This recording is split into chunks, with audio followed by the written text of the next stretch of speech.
Hi friend, this side से विपुल शाह लेके आया हूँ आपके लिए जीएसटी के अमेंडमेंट्स। तो ये अमेंडमेंट कैसे देखना है, नोट्स कहाँ पे मिलेंगे, इसके बारे में जानकारी देता हूँ। ये अमेंडमेंट्स जून 22 एग्जाम के लिए एप्लीकेबल है for CS executive and CS professional. मैंने आपको नोट्स नीचे टेलीग्राम ग्रुप में दिए हैं। मैंने ये पूरा वीडियो रिकॉर्ड किया एक साथ। तो अगर आप सीएस एग्जीक्यूटिव के स्टूडेंट्स हो या सीएस प्रोफेशनल, आपको आपके नोट्स फॉलो करना है एंड नोट्स के हिसाब से जो जो अमेंडमेंट्स आपके लिए एप्लीकेबल है आपको उतना ही देखना है, क्योंकि एग्जीक्यूटिव और प्रोफेशनल में जीएसटी के कॉमन टॉपिक्स है तो उसके अमेंडमेंट्स कॉमन है, इसलिए मैंने उसको एक साथ कवर किया है। ये नोट्स आपको वहाँ पे मिल जाएंगे। फटाफट उसको डाउनलोड कीजिए, अगर पॉसिबल है तो प्रिंट करके आपके पास रखिए एंड फिर ये वीडियो देखिए। वीडियो देखते समय अगर आपको कुछ भी डाउट्स आता है तो you can drop me message, आप नीचे कॉमेंट कर सकते हैं या आपके पास मेरा नंबर भी है, you can send me message on my WhatsApp number, I will be happy to reply. इसके बाद इमीडिएटली अपना लेक्चर स्टार्ट हो जाएगा। चलो हाय फ्रेंड्स, आज अपन स्टार्ट करने जा रहे हैं amendments in GST, custom and FTP. इसके पहले का वीडियो आपने देखा रहेगा, आपको उसी प्रकार से सभी अमेंडमेंट्स देखना है। ओके, नाउ फर्स्ट थिंग, ज़्यादा अमेंडमेंट्स नहीं है, very few amendments are there. जैसे आपने मेरे पहले लेक्चर देखे रहेंगे डायरेक्ट टैक्स के, तो इसमें भी अमेंडमेंट ज़्यादा नहीं है। उल्टा जीएसटी में as compare to DT there are less amendments. तो फर्स्ट थिंग, आपको ज़्यादा लोड लेने की ज़रूरत नहीं है, हार्डली 5% के भी चेंजेस नहीं है। ठीक है, तो पहले आप आपका प्रेशर कम कर दो कि बहुत सारे अमेंडमेंट्स क्या नो। और आपने पीडीएफ ऑलरेडी डाउनलोड किया, ऐसा मैं एज्यूम करता हूँ, करेक्ट ना। टेलीग्राम का लिंक दिया है, उसमें लिंक दिया है, तो आपने नोट्स डाउनलोड किया ऐसा मैं एज्यूम करता हूँ। आपने प्रिंट आउट निकाल के रेडी रखा है एंड देन आप लेक्चर देख रहे हैं ऐसा मैं एज्यूम कर रहा हूँ। चलो, यहाँ पे मैंने इंडेक्स दिया है, वो इंडेक्स कैसे देखना है वो आपको पता है। लाइन से मैंने आपको इंडेक्स दिया है, जहाँ जहाँ पे नो है वहाँ पे अमेंडमेंट्स नहीं है, जहाँ जहाँ पे यस लिखा है वहाँ पे अमेंडमेंट्स है। चलो, पहले chapter 1 basics of GST, there are no amendments, good news. Administration part, there are no amendments, good news. Charge of GST and application of CGST IGST, there are no amendments. Concept of supply, ये मैंने आपको जो पढ़ाया था वो sequence chapter का है, तो आपका आपके मेरे नोट्स है तो वो चैप्टर का सीक्वेंस मैंने मेंटेन किया ताकि आपको कंफ्यूजन ना हो। इंस्टीट्यूट ने जो वेबसाइट पे जो अमेंडमेंट्स दिए वो उनके हिसाब से दिए, मैंने उसको सिंप्लीफाई करके दिया है। ठीक है, इतने ही अमेंडमेंट है, you can cross check institute website, जितना रिक्वायर्ड उतना सब कवर किया है। ज़्यादा लोड मत लो, अननेसेसरी एक्स्ट्रा कुछ है ही नहीं, जितना है उतना पढ़ा रहा हूँ। तो concept of supply, no amendment. Charge of GST RCM, no amendments. Composition scheme, no amendments. Place of supply में अमेंडमेंट हुआ है, यस, प्लेस ऑफ सप्लाई में अमेंडमेंट हुआ है। चलो, अच्छा, पहले प्लेस ऑफ सप्लाई होता है क्या है, ये डिसाइड करता है कि सप्लायर कहाँ पे और रिसिपिएंट कहाँ से। उस बेसिस पे अपने को पता चलता है कि ये इंट्रास्टेट सप्लाई है या इंटरस्टेट सप्लाई है, फिर कौन सा टैक्स आएगा कौन सा टैक्स नहीं आएगा, ये अपने को पता चलता है। प्लेस ऑफ सप्लाई में अपन ने 4 सेक्शन पढ़े थे, सेक्शन 10, 11, 12, 13। 10 इनेबल गुड्स के लिए था एंड 12, 13 सर्विस के लिए था। 10 is for goods, 11 import export of goods. Section 12 क्या था, provider and recipient of service दोनों इंडिया में है। एंड सेक्शन 13 क्या था, या तो प्रोवाइडर या तो रिसिपिएंट, दोनों में से एक इंडिया में और एक इंडिया के बाहर है। तो ऐसे अपन ने 4 सेक्शन क्लास में कवर किए थे, सेक्शन 10, 11, 12, 13। तो ये जो आखिरी का सेक्शन है 13, उसमें एक छोटा सा अमेंडमेंट हुआ है।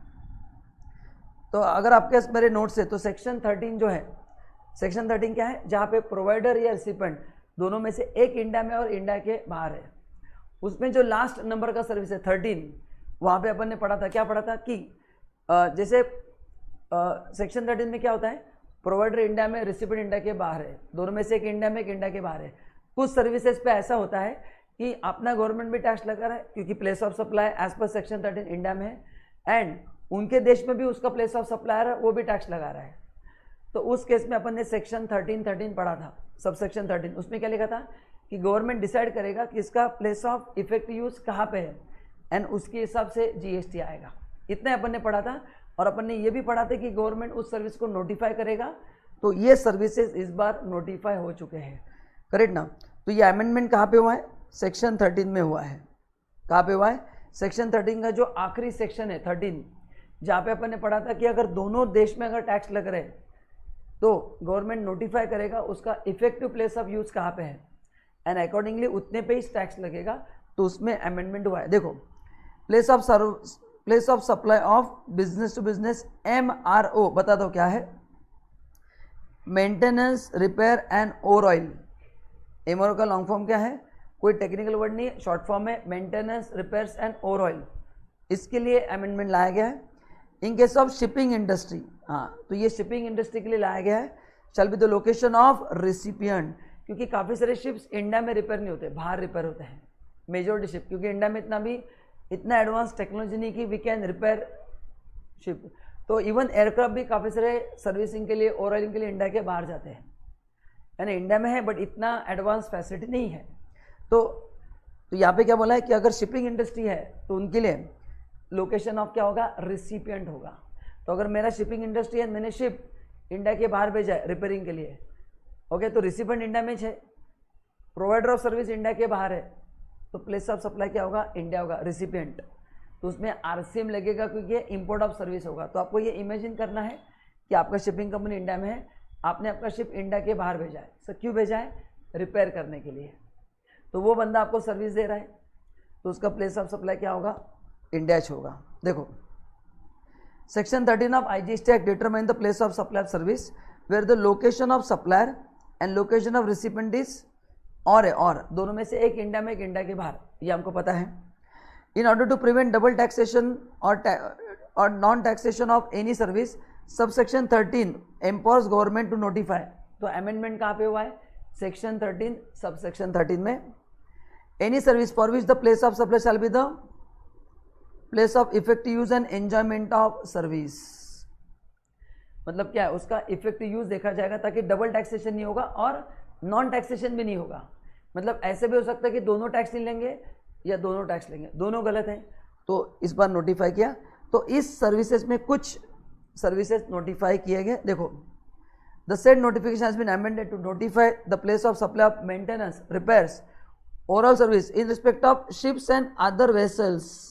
मतलब बाकी किसी इंडस्ट्री के लिए नहीं हुआ है, ना एयरक्राफ्ट के लिए हुआ है, करेक्ट ना? This amendment is only for shipping company.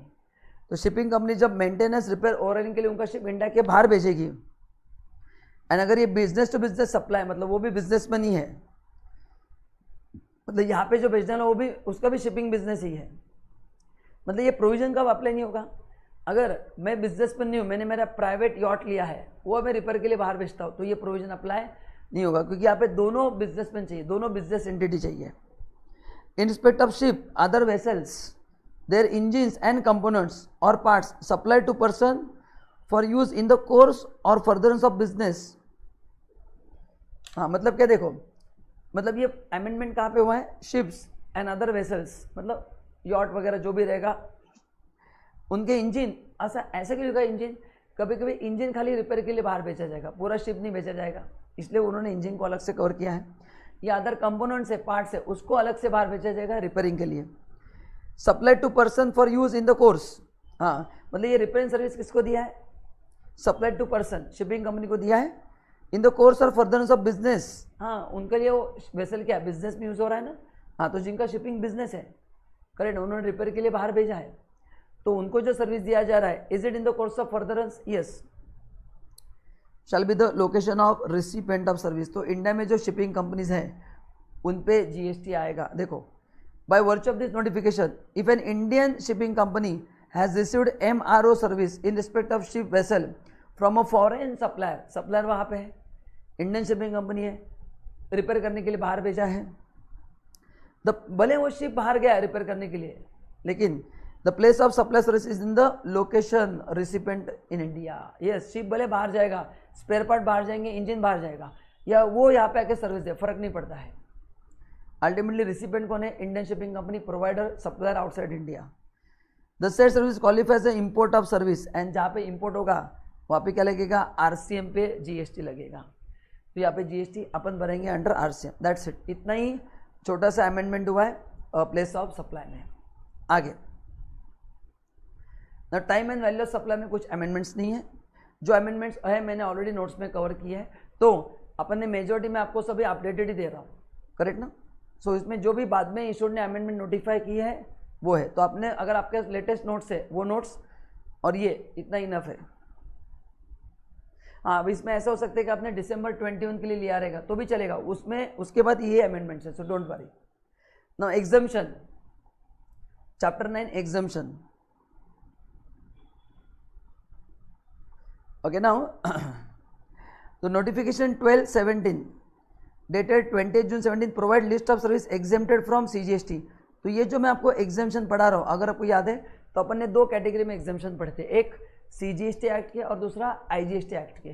तो अभी मैं आपको जो अमेंडमेंट पढ़ा रहा हूँ it is as per CGST act. देखो पहला अमेंडमेंट इन एग्जिस्टिंग एग्जामेशन, मतलब जो एग्जिस्टिंग एग्जामेशन थे उसमें अमेंडमेंट्स। देखो पहला एंट्री नंबर 19A, तो आपने नेट लिस्ट में जाके देखना है 19A क्या था।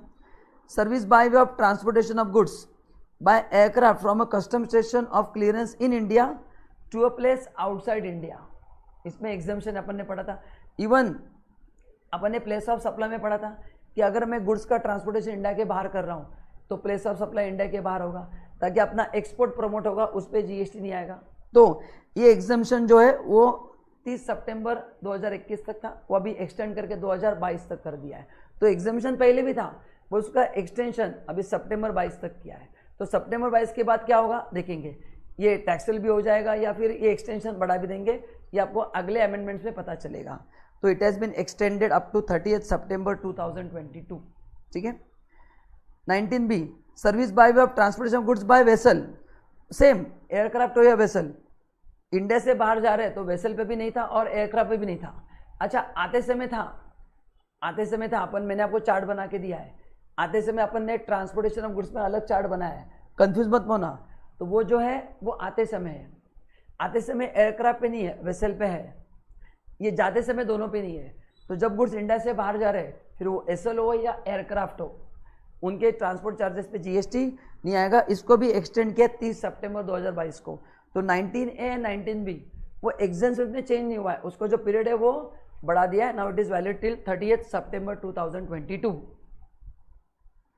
नाउ 72 में अमेंडमेंट हुआ है, ये गवर्नमेंट सेक्टर में है, इतना कुछ खास काम का नहीं है, पढ़ना है। Service provide to government, state government, union territory under any training programme, मतलब not any service to government.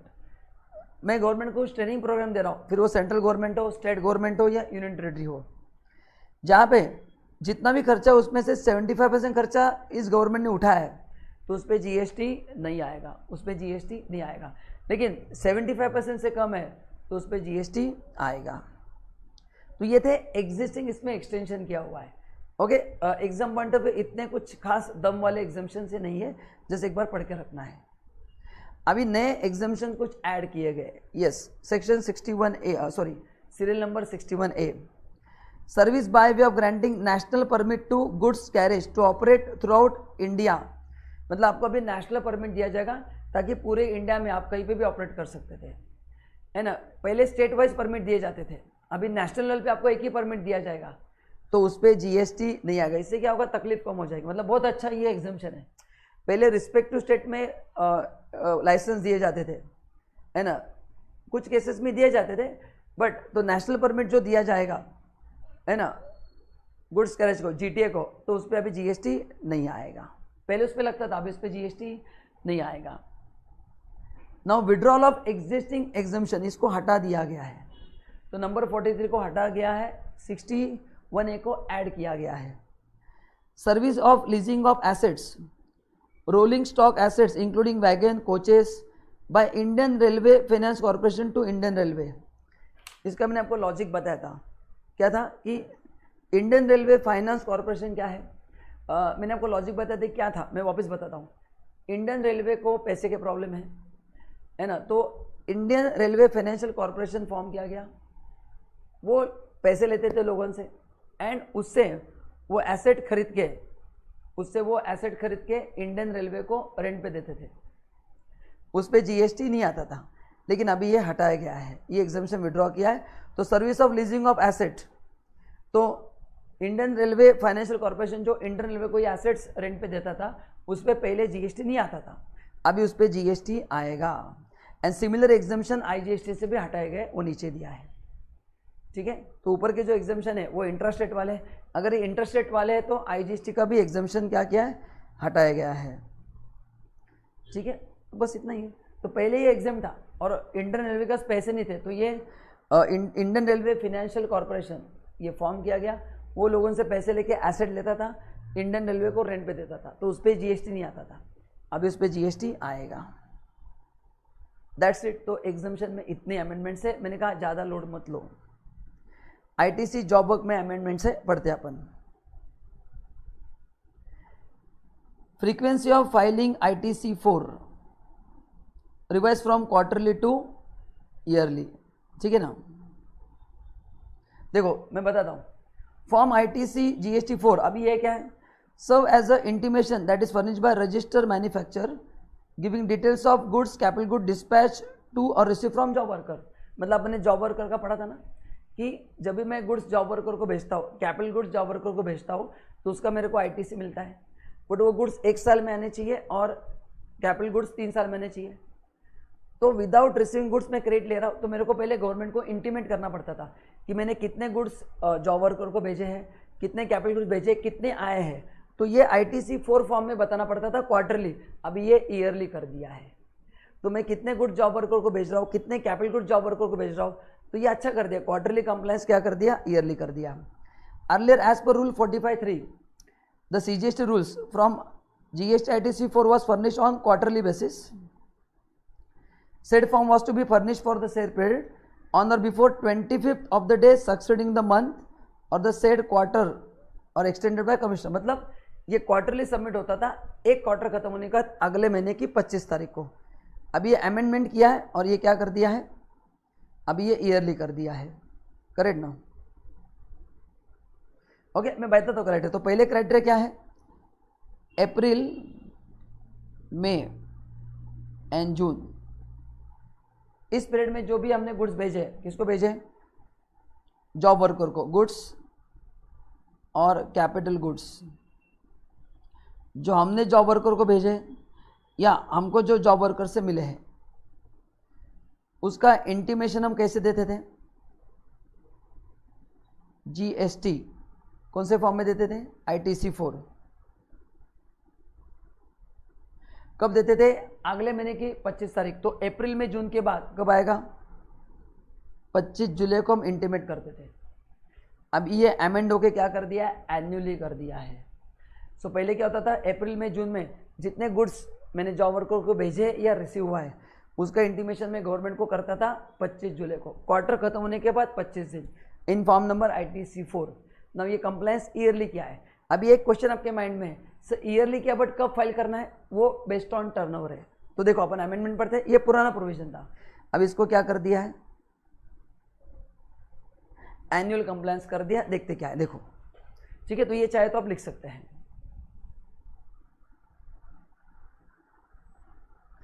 with effect from 1/1/10/2021 rule 45(3) has been amended. Now from GST ITC 4 is required to be furnished by principal on annual or half yearly basis depending upon the quantum of his aggregate turnover in preceding financial year।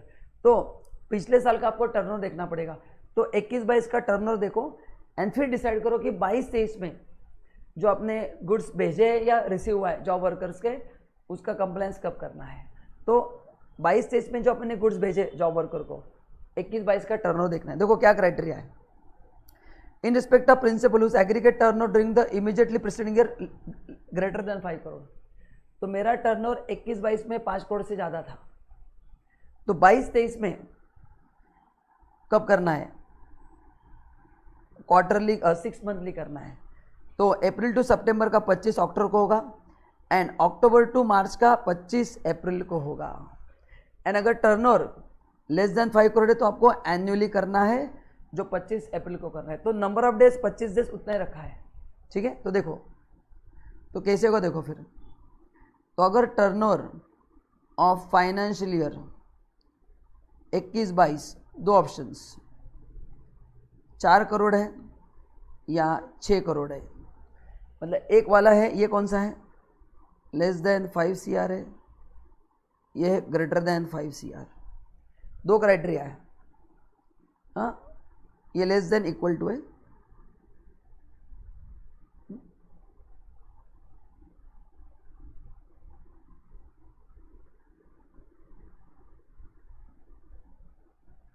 ठीक है। तो less than 5 year है तो क्या करना है फिर आपको एनुअली करना है। तो फाइनेंशियल ईयर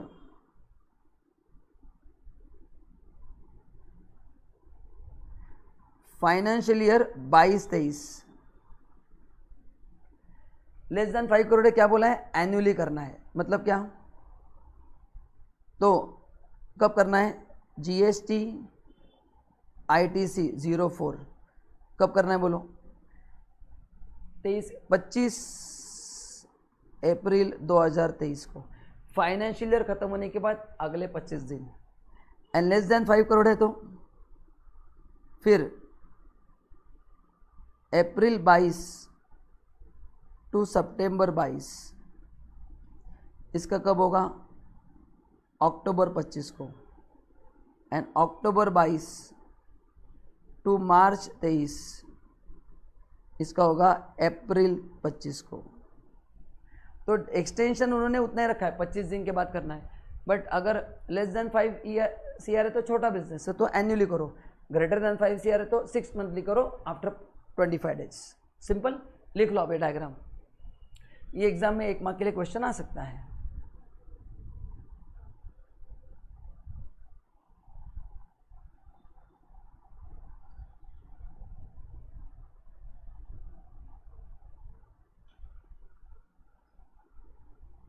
तो यहाँ पे दिया है, ठीक है।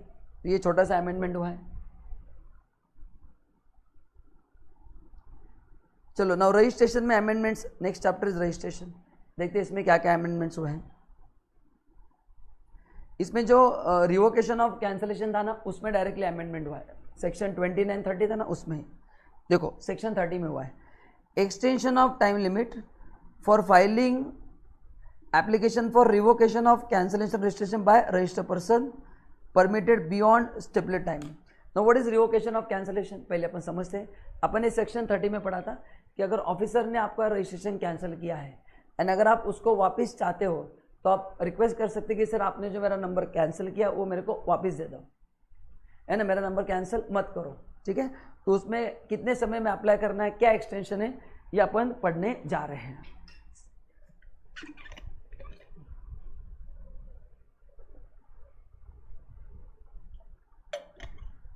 सो ज़्यादा लोड मत लो, ज़्यादा टेंशन भी मत लो। विद एड फ्रॉम 1121 ओके, देखो क्या दिया है, extension of time limit for the filing of application for revocation of cancellation of registration bye registered person.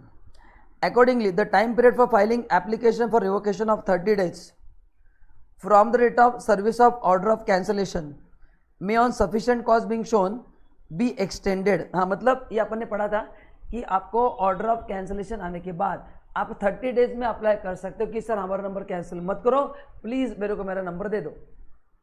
अच्छा, अभी वो एक्सटेंशन, अच्छा उसमें जो है ये पीरियड 30 डेज से ज़्यादा एक्सटेंड होगा। देखो अभी अमेंडमेंट कहाँ पे हुआ है, मे परमिटेड बियॉन्ड स्टिपुलेटेड टाइम। तो अभी अमेंडमेंट यहाँ पे हुआ है कि बियॉन्ड 30 डेज भी आप उसको अप्लाई कर सकते। देखो क्या बोला है, बाय एडिशनल कमिश्नर और joint commissioner as the case may for period not exceeding 30 days. तो अगर आपको लगता है कि you need more time then 30 days तो JCAC वो एक्सटेंड कर सकता है for further 30 days and commissioner for a further period not exceeding 30 days beyond the period. हाँ, मतलब क्या है, ए में जो बोला है, ए में JCAC के पास कितना पावर है 30 डेज, उससे ज़्यादा अगर आपको एक्सटेंशन चाहिए तो कहाँ पे जाना पड़ेगा, देखो by the commissioner for further period not exceeding 30 days. हाँ, मतलब JCAC ने 30 डेज दिया है, उसके बाद चाहिए तो आपको कमिश्नर देगा बट वो 30 डेज का ही देगा। तो एट ए टाइम वो 30 डेज का आपको एक्सटेंशन देगा, एट से 6 महीने का नहीं देगा। तो पहले क्लॉज ए वाला ही अप्लाई होगा, पहले JCAC आपको 30 डेज का देगा, उसके बाद अगर आपको चाहिए तो ये अप्रोच कमिश्नर वो 30 डेज का देगा, ठीक है। Okay, now consequently rule 23(1) of CGST has also been suitably amended to give effect to above amendment. देखो अभी अमेंडमेंट रूल 23 में अमेंडमेंट हुआ है। Registered person whose registration cancel by proper officer on his own mission. अच्छा, ये भी अपन ने पढ़ा था कि कैंसिलेशन जो हुआ है उसके रिवोकेशन के लिए मैं अप्लाई कब कर सकता हूँ, बोलो कब अप्लाई कर सकता हूँ, अगर वो कैंसिलेशन किसने किया है, ऑफिसर ने किया, अगर मैंने खुद कैंसिल किया है तो मैं उसके लिए वापस अप्लाई नहीं कर सकता हूँ। तो जहाँ पे ऑफिसर ने खुद आपका नंबर कैंसिल किया है, may submit application for revocation of the cancellation is prescribe form to such proper officer within 30 days from the date of service of order of cancellation और year amendment within such extended time by additional commissioner, joint commissioner, commissioner. तो वो period यहाँ पे दिया है, कितना देंगे, 30 days का, खत्म, इतना ही है। ठीक है, तो एक्सटेंशन कितना मिलेगा अभी, 30 days का मिलेगा, दैट्स इतना ही अमेंडमेंट है। Now tax invoice, debit note, credit note, इसमें भी अमेंडमेंट है।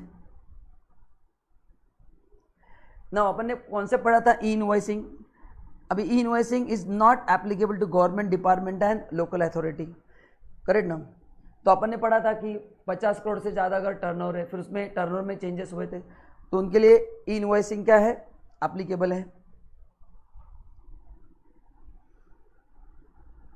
अच्छा, तो देखो अभी क्या है, अभी देखो यहाँ पे पढ़ना है, ई इनवॉइस किन के लिए एप्लीकेबल नहीं थे, इनके लिए special economic zone, insurance, banking company, financial institution including NBFC, GTA only by road, supplier of passenger transportation service, person supplying service by way of admission to exhibition of films in multiplex. तो इन 5 लोगों के लिए ही invoicing के provision applicable नहीं थे। अभी इसमें इसको किसको ऐड किया गया है, बस government department and local authority को भी ऐड किया गया है। तो आपको एग्जाम में क्वेश्चन क्या आएगा कि किन के लिए इनवॉइसिंग, उसके क्राइटेरिया अपन ऑलरेडी पढ़ चुके हैं। उस लिस्ट में ये 5 ही थे पहले, जो अपन ने इसके पहले पढ़ा है नोट्स में, इसमें किसको ऐड किया गया है। तो अगर एग्जाम में क्वेश्चन आता है तो ये 6 लिखना। अभी ये पहले 5 तो है, उसमें कौन ऐड किया है, government department and local authority, उनके लिए भी मैंडेटरी नहीं है अभी। चलो next, accounts record and e way bill, इसमें क्या अमेंडमेंट्स हुआ है। Now e way bill generation facility to be blocked only in respect of outward movement of goods by defaulting register person. हाँ, मतलब देखो क्या मैं पढ़ता हूँ, rule 138E of the CGST rule provide provision related blocking of e way bill generation. हाँ, मतलब कुछ लोगों के लिए जो डिफॉल्टर है, रजिस्टर पर्सन पर आप डिफॉल्टर हो, आपने जीएसटी का डिफॉल्ट किया तो आप ई वे बिल जनरेट नहीं कर पाओगे, है ना। तो disabling the generation of e way bill, earlier a user was not able to generate e way bill for GSTIN if the CAT GSTIN was not eligible for e way bill generation in terms of rule 38E. It implies that GSTIN of such block taxpayer could not be used to generate e-way bill neither as a supplier nor as a recipient. मतलब rule 138E में कुछ लोगों को government ने block कर दिया था क्योंकि वो डिफॉल्टर थे जीएसटी में, करेक्ट ना, दिया देखो।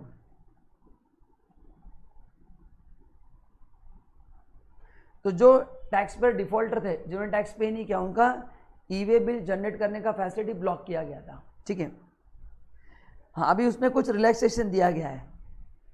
Blocking of GSTIN for e way bill generation would only be for defaulting supplier GSTIN and not for defaulting recipient और ट्रांसपोर्टेशन। अच्छा, मतलब आपने जो डिफॉल्ट किया वो एज ए सप्लायर किया तो ब्लॉक हो जाएगा। ऊपर क्या था, अगर आप डिफॉल्टर हो तो आप एज ए सप्लायर हो या एज ए रिसिपिएंट हो, आप आपका जीएसटी नंबर यूज नहीं कर सकते for generation of e-way bill. अभी अमेंडमेंट में क्या बोला है कि अगर आप, क्या बोला देखो, generation would be only for the defaulting supplier and not for the defaulting recipient. मतलब अगर आप रिसिपेंट हो एंड अगर आप डिफॉल्टर हो तो भी आप ई-वे बिल जनरेट कर सकते हैं। तो suspended GSTIN cannot generate e way bill as a supplier, however the suspended GSTIN can get e way bill generated as a recipient. तो आपका नंबर गवर्नमेंट ने सस्पेंड किया है ना। नंबर सस्पेंड कब होता है आपको पता है। तो जीएसटी नंबर सस्पेंड करने के बाद पहले प्रोविजन क्या था, आप एज अ सप्लायर हो या एज अ रिसिपेंट हो, you can not generate e way bill. But now government ने क्या किया है, एज अ रिसिपेंट हो या एज अ ट्रांसपोर्टर हो and even though your number is suspended still you can generate e way bill. तो अगर एक छोटा सा क्लेरिकल अमेंडमेंट है, तो अभी खाली सप्लायर को ब्लॉक किया जाएगा, बाकी दोनों लोगों को ब्लॉक नहीं किया जाएगा। पहले तीनों को ब्लॉक किया जाता था, supplier, transporter and recipient. Now supplier को ब्लॉक किया जाएगा, वो कंटिन्यू रहेगा। रिसिपेंट एंड ट्रांसपोर्टर आपको अलाउ किया जाएगा to generate e way bill. In other word, e way bill generation facility is blocked only in respect of any outward movement of goods of registered person who is not eligible for e-way bill generation as per rule 138E.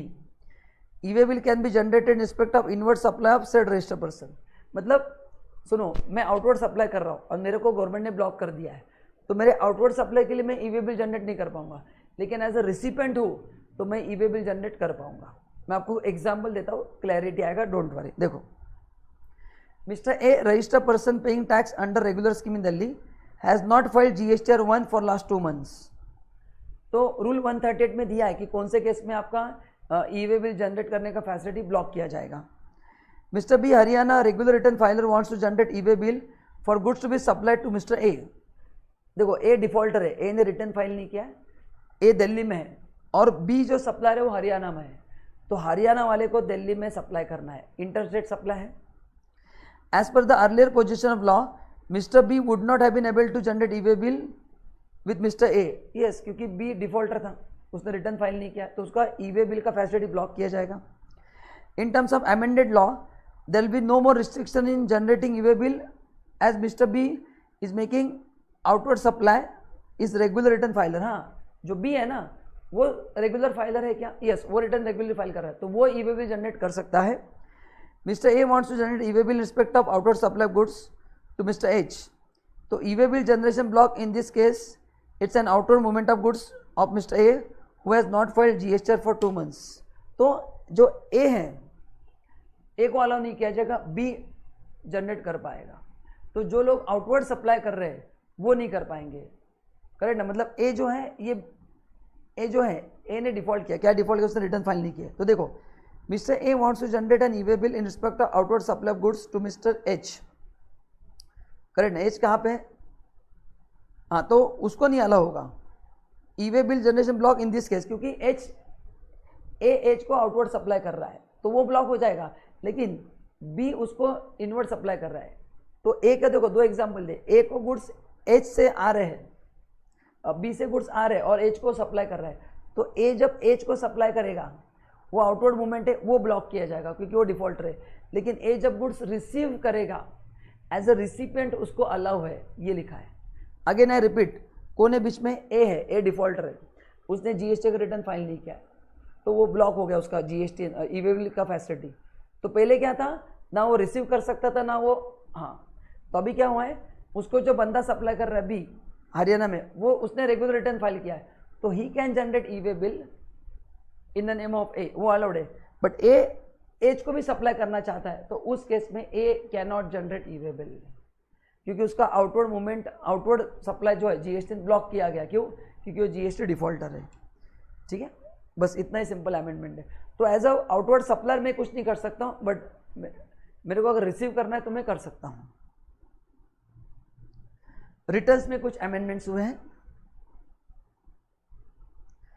Section 47 में amendment हुआ है, जो आपने पढ़ा था ना कि delay in filing return है तो 100 रुपीज़ पर डे, मैक्सिमम 5000 है, एंड एनुअल रिटर्न के लिए वो टर्नओवर का बेस था, उसमें थोड़े से चेंजेस हुए. देखो, maximum late fees payable under section 47 for delayed filing from GSTR 1 return of outward supply, GSTR 3B final supply, GSTR 4 and GSTR 7. तो इसमें बाकी इसमें नहीं, तो GSTR 1, 3B, 4 and 7 ये फॉर्म का लिस्ट अपन ने पढ़ा है, इसमें रिलैक्सेशन दिया है. बाकी जो फॉर्म्स है उसके लिए जो अपन ने पहले पढ़ा था उतना फीस है. देखो, section 47 of CGST act stipulate a specified amount of late fee for delay in filing any of the following by respective due date. Statement of outward supply, ये GSTR 1 के लिए है.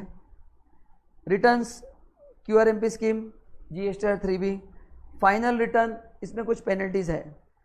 An equal amount of late fee payable by such person under the respective SGST UGST Act as well. हाँ, तो अभी देखो क्या है, क्या लिखा है, an equal amount of late fee payable by such person under respective SGST UGST act as well.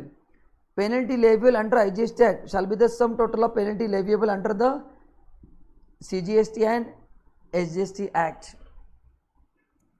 Okay, मतलब क्या है, अभी देखो, जो पहले लिमिट था 5000, अभी क्या बोला उन्होंने, an equal amount of late fees is payable. Equal मतलब जितना टैक्स देना है उतना. पहले इन चारों पे लिमिट था मैक्सिमम 5000, अभी क्या बोला है, an equal amount of late fees payable by such person under respect to HGST UGST act, मतलब HGST का है तो उतना, एंड IGST का है तो दोनों का टोटल, IGST का तो क्या होगा, CGST HGST का टोटल उतना देना पड़ेगा.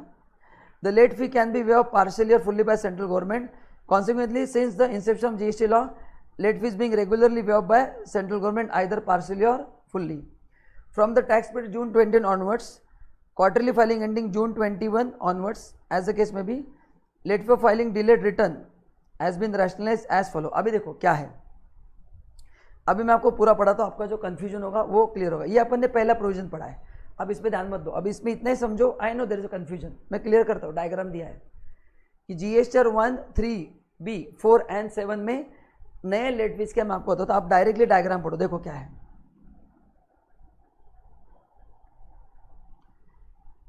तो जून 21 के बाद देखो क्या होगा. Amount of late fee payable under section 47 from June 21 और क्वार्टर एंडिंग जून 21, मंथली या क्वार्टरली जो भी है, by registered person who will fail to furnish GST 1 and 3B shall be as follow.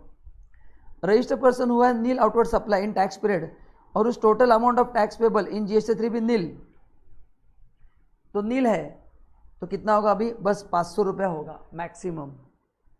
And 500 कब होगा, IGST एंड CGST HGST में कितना होगा, 250 रुपया. ठीक है. Now registered person other than 1 मतलब क्या है, जिसका नील नहीं. 1 में कौन है, नील है, मतलब आपका सप्लाई कुछ भी नहीं हुआ है. तो GST 1 में भी कुछ नहीं और 3B में कुछ नहीं, तो मिनिमम कुछ भी नहीं तो 250.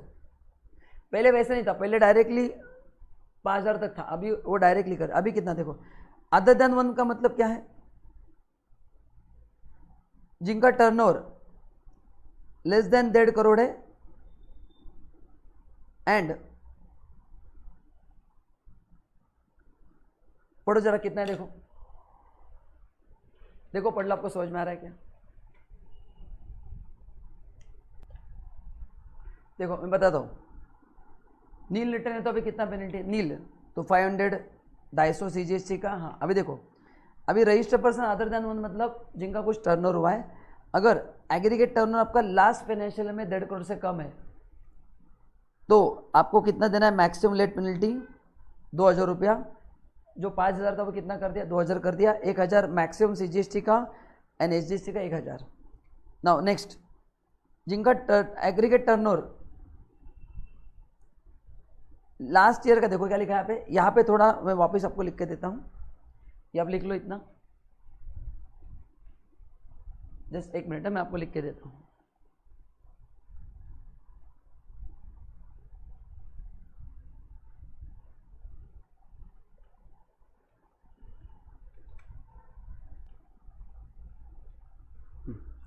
मैं आपको लिख के देता हूँ, लिखो ये दोनों पार्ट मैं आपको वापस लिख के देता हूँ. अच्छा पहला क्या था, पहला 250 क्लियर है. अभी देखो ये भी सिंपल है, तो ये 1 point is clear, point number 2 is clear. 3 में आपको वापस लिख के देता हूँ, थोड़ा वो एडिटिंग का इशू हुआ है. सो पॉइंट 2 में क्या है कि लास्ट ईयर का टर्नओवर अगर 1.5 करोड़ से कम है तो 2000 मैक्सिमम देना है, 1000 CGST का, 1000 HGST का, IGST का है तो 2000. अभी देखो क्या नेक्स्ट, मैं पॉइंट नंबर 3 एंड ये पॉइंट नंबर 4, तो 1 2 क्लियर है, 3 में लिख के देता हूँ. देखो पॉइंट नंबर 3 क्या है, मैं आपके लिए लिखता हूँ.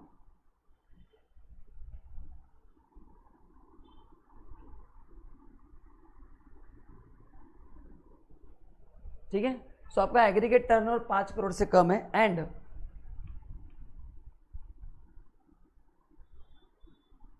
जो प्रीसीडिंग फाइनेंशियल ईयर है, I write last financial year, last financial year का टर्नओवर जो है वो 1.5 करोड़ है. कितना है, 1.5 करोड़. मतलब 2 क्राइटेरिया दिया, अगर आप देखेंगे क्या बोला है, एग्रीगेट टर्नओवर 1.5 करोड़ से ज़्यादा है बट 5 करोड़ से कम है. क्योंकि देखो 1.5 करोड़ से कम है तो आपको इतना ही है ना, तो इसमें क्या है 1.5 करोड़ से ज़्यादा है बट 5 करोड़ से कम है. आपको समझा कि क्या है, what is point number 3, 1.5 crore से ज़्यादा 5 करोड़ से कम, तो फिर ये 5000 ही रहेगा. ये जो है ना ये कितना है 5000 रहेगा एंड CGST का 2500, HGST का 2500 रहेगा. ठीक है. सो ये हो गए पॉइंट नंबर 1 to 3। एंड जो 1 to 3 में कवर्ड नहीं है, मतलब जिनका टर्नओवर 5 करोड़ से ज़्यादा है, उनके लिए एज इट इज रहेंगे जो आपने पढ़े हैं। ओके, सो नाउ मैं वापस कंक्लूड करता हूँ, ध्यान से सुनना। जो रिटर्न फाइल करने का लेट फी था कौन सा, GSTR 1 and 3B का, वो मैं वापस बता रहा हूँ, है ना, 1 and 3B का वापस बता रहा हूँ। कितना देखो, नील रिटर्न है दोनों का, तो 250 रुपये होगा डिले के लिए, टोटल 500 होगा। टर्नओवर 1.5 करोड़ से कम है तो 2000 होगा मैक्सिमम, 1.5 करोड़ से ज़्यादा है बट 5 करोड़ से कम है तो फिर उतना ही रहेगा 5000। एंड अगर 5000 से भी ज़्यादा है, 5 करोड़ से अगर ज़्यादा है, 5 करोड़ से ज़्यादा है तो एज पर सेक्शन 47 उतना लेट फी लगेगा जो अपन ने पहले पढ़ा था वो। तो अभी वो टर्नओवर बेस कर दिया कि 1.5 करोड़ से कम है तो 2000, 1.5 से 5 करोड़ 5000, एंड 5 करोड़ के ऊपर है जो अपन ने पढ़ा था अदर देन 1 and 2 जो है, मतलब अदर देन रजिस्टर्ड पर्सन, अगर आप तीसरे कैटेगरी में हो तो जो लेट फी 47 में है वो एज इट इज रहेगा बस। So these are the few amendments कहाँ पे हुआ है, यस रिटर्न्स में। रिटर्न्स का जो लेट फी है वो हुआ है। तो ये लेट फी किसके लिए था, GSTR 1 and 3B के लिए था, बाकी एज इट इज पढ़ना है, ठीक है। देन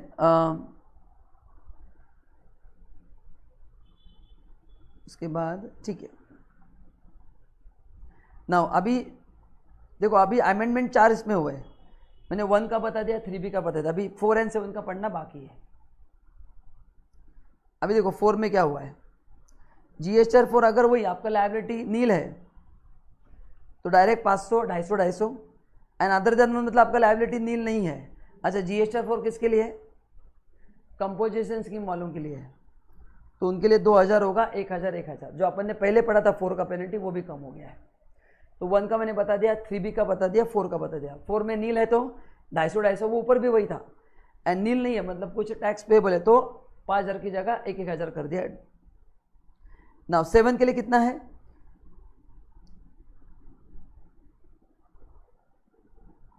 अच्छा 7 किसके लिए था, जो TDS कट करते थे ना, TDS सेक्शन 51 में उनके लिए था। तो व्हाट इज GSTR 7, जो लोग TDS कट करते थे उनके लिए था। तो उन्होंने अगर डिले फाइल किया तो, अच्छा अपन ने पढ़ा था उनको TDS जो कट किया वो अगले महीने की 10 तारीख को भरना है, तो उसमें अगर डिले होता है तो जो 100 रुपीज़ था वो कितना कर दिया है, 25 रुपीज़ पर डे कर दिया है, और 100 विच एवर इज लेस कर दिया। तो जो फ्लैट 100 रुपीज़ था per day subject to maximum amount of TDS वो अभी उतना नहीं होगा, 25 रुपीज़ पर डे और 100 विच एवर इज लेस होगा, विच एवर इज क्या होगा, लेस होगा।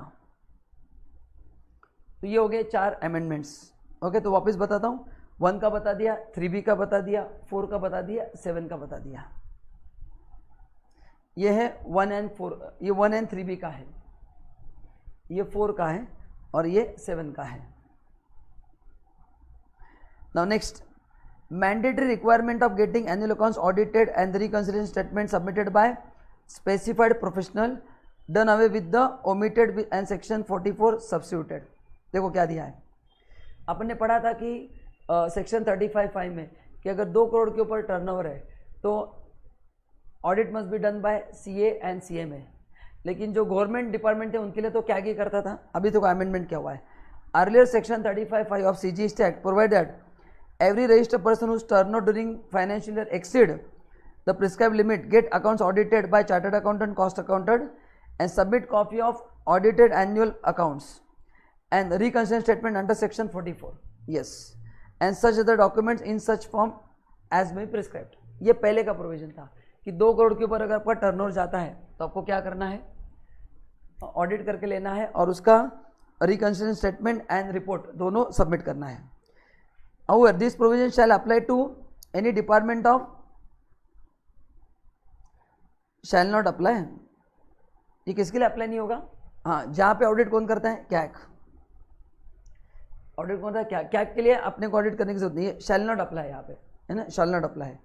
ओके, नाउ अभी देखो, अभी 1 अगस्त 2021 से थोड़ा बुरा अमेंडमेंट हुआ है, section 35(5) has been omitted, omit कर दिया, to remove mandatory requirement of getting annual accounts audited by specified professional. तो अभी क्या बोला है फिर, फर्दर मतलब अभी ऑडिट करने की जरूरत नहीं है, further B from 1 August 21 Section 44 has been substituted as to remove mandatory requirement of furnishing reconciliation statement duly audited by specified professional and to provide for filing of annual return on self certification basis. It further provide commissioner to exempt class of tax of requirement of the filing annual return. तो अभी क्या कर दिया है, तो जो पहले देखो क्या हुआ, अमेंडमेंट यहाँ पे हुआ एक्चुअली, उसके पहले तो मैंने पुराना प्रोविजन पढ़ा था. क्या था पुराना प्रोविजन कि 2 करोड़ के ऊपर है तो it will be done by practicing CA में, एंड जो गवर्नमेंट का है वो तो क्या ही करता है. तो यहाँ तक तो अपन ने पुराना ही पढ़ा है, यहाँ तक कोई अमेंडमेंट नहीं है. लेकिन 1 अगस्त से क्या हुआ है, उसको सेक्शन 35 को रिमूव कर दिया है. तो जो मैंडेटरी रिक्वायरमेंट था कि ऑडिट कर लो और रिकंसिडर करो, वो अभी करने की जरूरत नहीं है 2 करोड़ के ऊपर.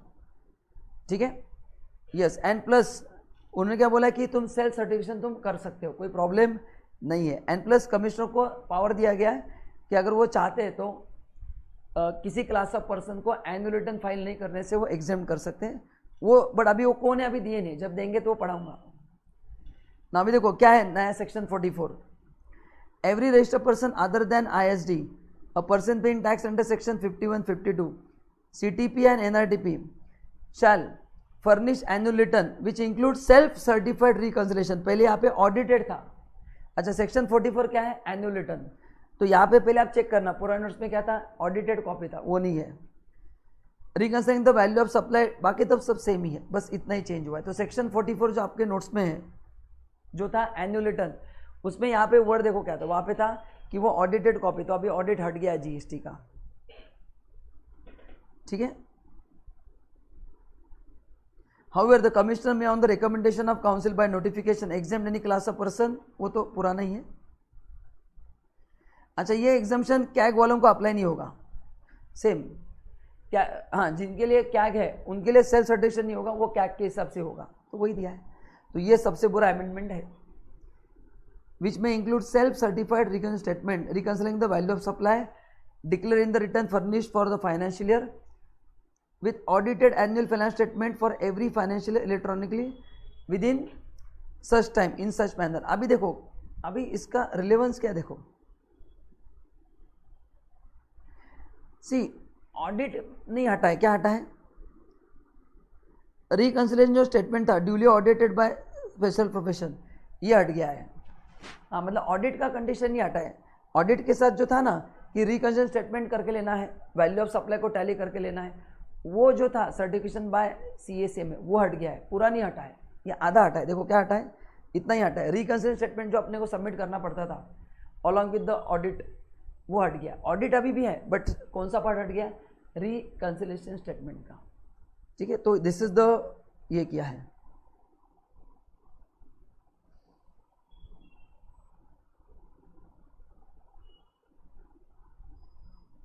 ठीक है, सो ये इसमें छोटा सा एक अमेंडमेंट हुआ है. अच्छा, 44 में जो लिखा है वो यहाँ पे अप्लाई नहीं होगा. कहाँ पे अप्लाई नहीं होगा, गवर्नमेंट केस में. उसमें तो पहले भी क्या था, अभी भी क्या है, तो अभी क्या क्या नहीं होगा, कौन सा चाहिए. बाकी देखो, मतलब इन सिंपल वर्ड्स क्या अभी हो गया, जो रिकंसिलिएशन स्टेटमेंट था, जो पहले हम ऑडिटेड लेते थे, अभी उसको ऑडिट करने की जरूरत नहीं है. जो रिकंसिलिएशन स्टेटमेंट है आप खुद फाइल कर सकते हैं. मतलब बनाऊंगा मैं एज अ कंसल्टेंट, बट उसके लिए ऑडिट की रिक्वायरमेंट नहीं है, वो डायरेक्टली फाइल कर दिया तो भी चलेगा. बस उतना ही अमेंडमेंट है. बाकी एनुअल ऑडिट तो होगा ही, बस जो रिकंसिलिएशन स्टेटमेंट था उसके लिए अभी जो सर्टिफिकेशन लगता था वो जरूरत नहीं है, वो सेल्फ सर्टिफाई हो सकता है. यस. तो पेमेंट ऑफ टैक्स में कोई अमेंडमेंट्स नहीं है. रिफंड में छोटे मोटे अमेंडमेंट्स हैं.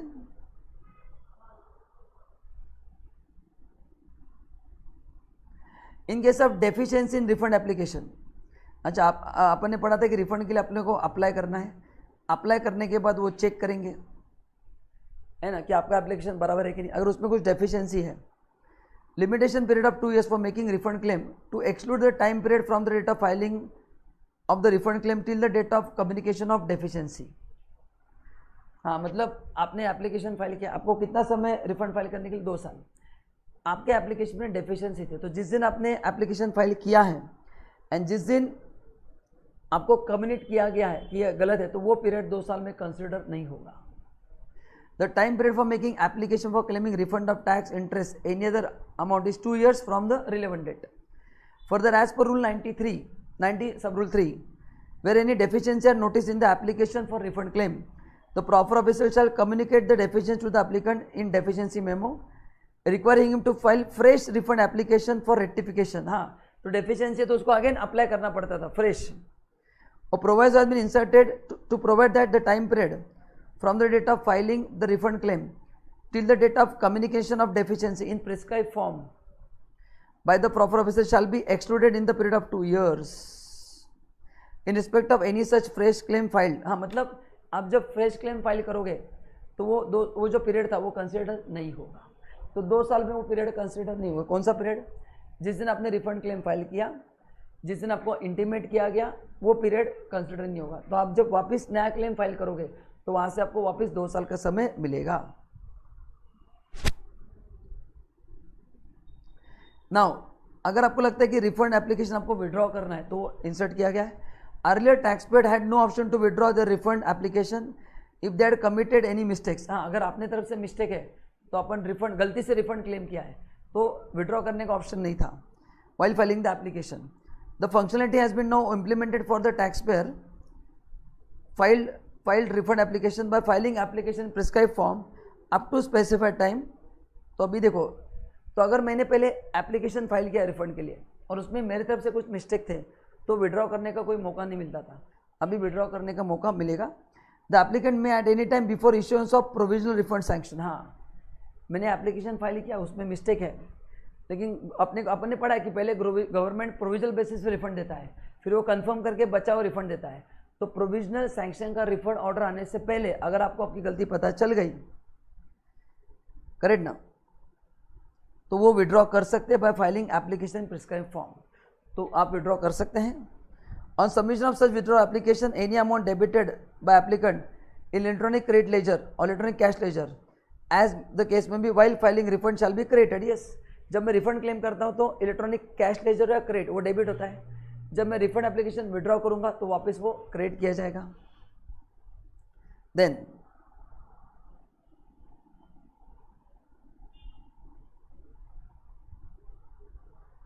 Order for release of withheld of refund, अपन ने पढ़ा था कि अगर आपको कुछ गवर्नमेंट को टैक्स देना बाकी है तो आपका रिफंड का ऑर्डर विथहोल्ड किया जाएगा, मतलब आपको रिफंड नहीं दिया जाएगा जब तक आप बाकी के ड्यूज क्लियर नहीं करते।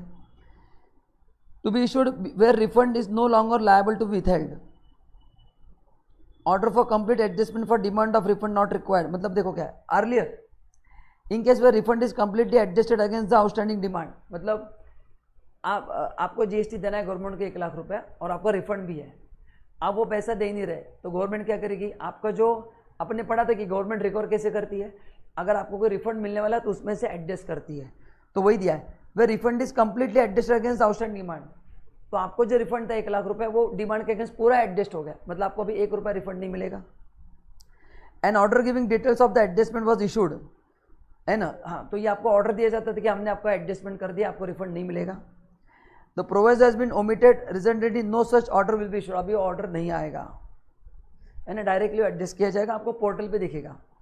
Further proviso rule 92 has been inserted to provide that where proper officer और the commissioner is satisfied that the refund is no longer liable to withheld he may pass order of release. हाँ, मतलब उसको लगता है कि इसको withheld करने की जरूरत नहीं है तो उसका ऑर्डर आपको आएगा कि ठीक है हम आपका ऑर्डर रिफंड रिलीज कर रहे हैं, लेकिन जब रिफंड एडजस्ट किया जाएगा तो उसका पहले ऑर्डर आता था, वो अभी ऑर्डर नहीं आएगा। 10